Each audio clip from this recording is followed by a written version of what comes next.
¿Cómo fundir columnas correctamente? Para fundir una columna correctamente, es necesario usar los equipos de protección personal completos. Además, necesitará otros equipos y herramientas menores como vibrador de manguera fina, martillo de goma, pala punta cuadrada, balde plástico o metálico, andamios normados, flexómetro, nivel de mano, plomada, serrucho, martillo, clavos de 2 pulgadas a 2 pulgadas y media, taladro, clavos para cemento, pedazos de varilla de 5.5 milímetros de diámetro y 55 centímetros de longitud para varillas, refuerzos secundarios o chicotes, alambre negro o recocido, alambre galvanizado, colocación del encofrado. Pasos para armar un encofrado para columnas cuadradas. Se debe considerar las siguientes recomendaciones. Colocar los separadores o galletas bien asegurados a lo largo de la armadura de la columna con alambre negro o recocido.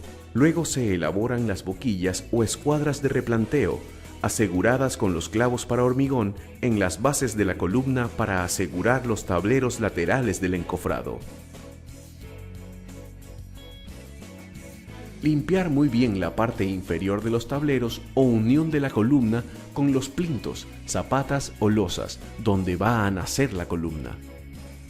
Revisar que la superficie donde nacerá la columna esté con una buena corrugación para garantizar la adherencia del hormigón viejo con el nuevo que se verterá posteriormente.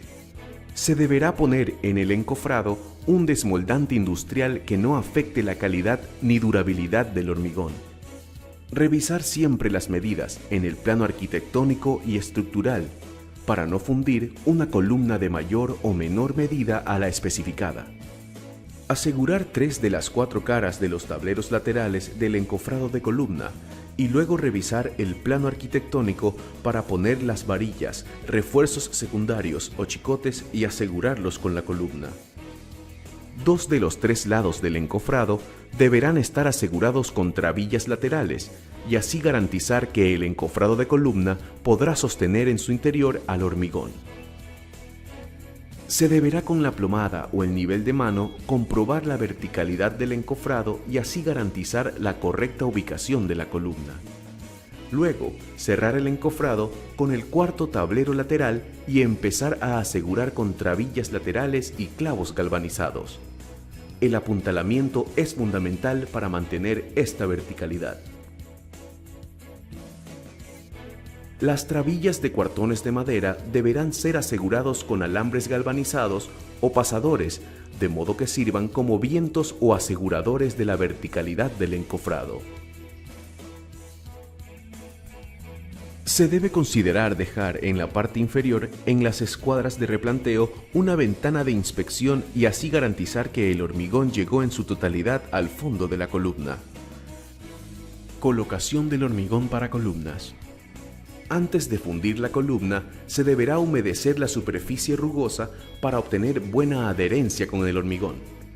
Mientras se funde la columna, se deberá compactar bien el hormigón con vibrador de inmersión y por el exterior golpes con el martillo de goma. Se debe vaciar el hormigón de forma constante y nunca dejar una columna incompleta. Desencofrado. Las columnas se podrán desencofrar por lo menos después de 12 horas de su hormigonado, de acuerdo con la norma ecuatoriana de construcción 2014, y se deberán seguir las siguientes recomendaciones. Se deberán cortar y remover los vientos de verticalidad de la columna de manera ordenada y cuidando que no se genere tensiones adicionales a la columna. Se soltarán todas las trabillas de forma ordenada, iniciando de arriba para abajo, considerando cuál es la última cara de encofrado de la columna.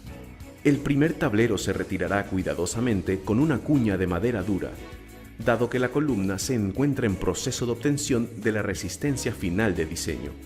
Se deberá retirar con sumo cuidado los encofrados que contengan las varillas, refuerzos secundarios o chicotes, dado que estos pueden producir mayor dificultad al retirarlos y dañar la calidad de la columna. Limpiar con martillo o bailejo las rebabas del encofrado de la columna. Se almacenarán los tableros de encofrados de columna de tal manera que se puedan reutilizar. Curado. Para evitar fisuras en la columna se debe considerar los siguientes cuidados. Se debe saturar de agua las columnas el mayor tiempo posible, mínimo los primeros 7 días 3 veces al día, en la mañana, al mediodía y en la tarde. Luego, recubrir con láminas de plástico o plástico de embalaje para que el hormigón alcance toda su resistencia y evitar la pérdida de humedad. Recuerde que, mientras mayor sea la cantidad de agua retenida dentro del hormigón, mayor será la eficiencia del curado y aumentará la durabilidad de las columnas. Cuidados del hormigón para columna y errores comunes. Debido a la premura de continuar con los procesos constructivos, se pueden pasar por alto las siguientes recomendaciones. Encofrados mal apuntalados o asegurados generan desplomes en las columnas. La cantidad de agua requerida para la mezcla se debe respetar sin producir incrementos adicionales, que perjudican la durabilidad y resistencia del hormigón. Para producir rugosidad, se deberá utilizar aditivo en el encofrado, de manera que no se afecte la durabilidad de la columna con microfisuras. No se deberá picar o mover la columna de manera brusca mientras gane la resistencia especificada. No se deberá dañar la integridad de la columna con refuerzos secundarios o chicotes que se instalen de manera no técnica, picando la columna y uniendo al hierro estructural del elemento. Errores comunes. No respetar los recubrimientos de los hierros de la armadura. No ubicar bien la armadura de la columna. No hidratar el hormigón de la columna por el tiempo recomendado, dado que esto producirá fisuras y pérdidas de resistencia.